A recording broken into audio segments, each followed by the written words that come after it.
Bila dengan NIM 10120220021. Saya dari kelompok 11 ingin menjelaskan materi dengan judul Sistem Problematika dan Kebijakan pada Pendidikan Jerman.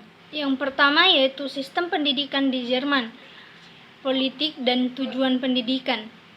Pendidikan diarahkan kepada penanaman kemauan yang kuat untuk bangkit dan keahlian yang dibutuhkan untuk kembali berdiri, sehingga sebagai negara yang kokoh dan mandiri. Di samping itu, terpecahnya Jerman menjadi dua bagian untuk waktu yang lama menjadikan isu persatuan sebagai salah satu isu penting dalam budaya pendidikan Jerman. Pendidikan ini dinamakan Vorschulentanggen, di mana yang artinya mempersiapkan sebelum pendidikan. Dan yang kedua yaitu pendidikan menengah, di mana seseorang mempunyai 4 pilihan. Yang pertama yaitu kelas 5 hingga 6, itu disebut dengan Hauptschule. Yang kedua yaitu kelas 5 hingga 9 atau 10 disebut dengan Realschule. Dan yang ketiga yaitu kelas 5 hingga kelas 13 itu disebut dengan Gesamtschule. Dan yang terakhir yaitu kelas 5 hingga kelas 13, di mana disebut dengan Gymnasium. Dan yang ketiga yaitu pendidikan tinggi, di mana di Jerman ini dikenal dua jenis pendidikan tinggi utama, yaitu yang pertama yaitu Fachhochschule dan Universität. Di mana Fachhochschule ini yang sering disebut dengan FH ini mirip seperti Politeknik di Indonesia, yaitu lembaga pendidikan yang menekankan pada bidang aplikasi. Sedangkan sistem universitas ini atau universitas di Jerman berbeda dengan Indonesia karena tidak ada paduan ketat per semesternya, dan urutan mata kuliahnya itu seperti A, B, C dan seterusnya.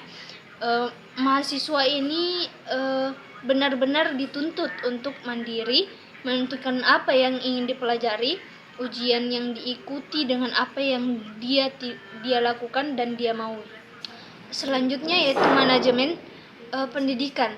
Pendanaan pendidikan dibebankan kepada anggaran belanja negara bagian dan partisipasi masyarakat lokal.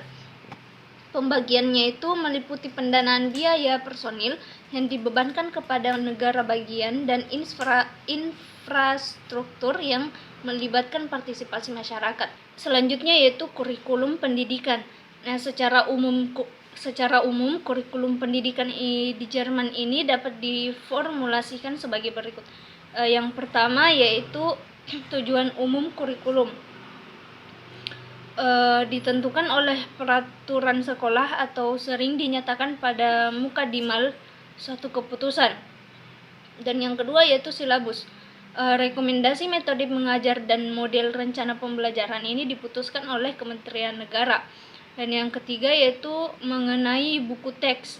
Tidak ada yang dapat dipakai tanpa ada persetujuan dari Kementerian Negara bagian, dan guru boleh menggunakannya sejauh terdapat di dalam daftar rekomendasi buku yang sah.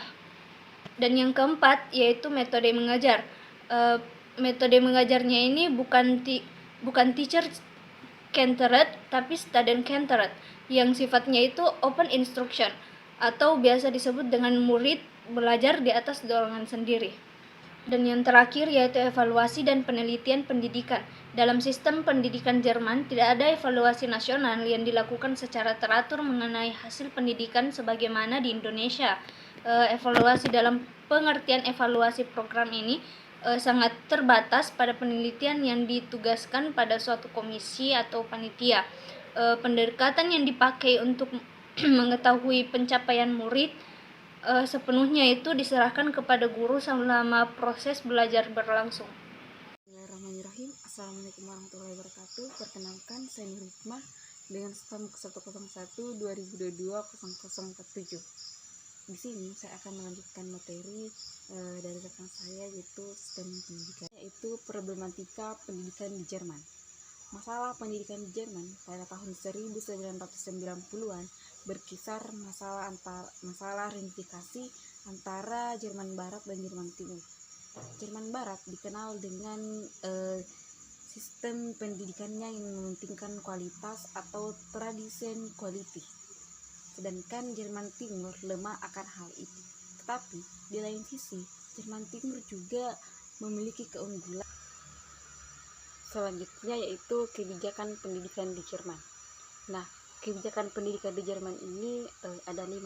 Yang pertama yaitu pemerintah Jerman memandang pendidikan sebagai modal utama untuk bangkit dari keterpurukan ekonomi dan keterpurukan ideologi. Yang kedua, pemerintah federal atau pemerintah pusat tidak memonopoli kewenangan pengaturan sistem pendidikan secara mutlak.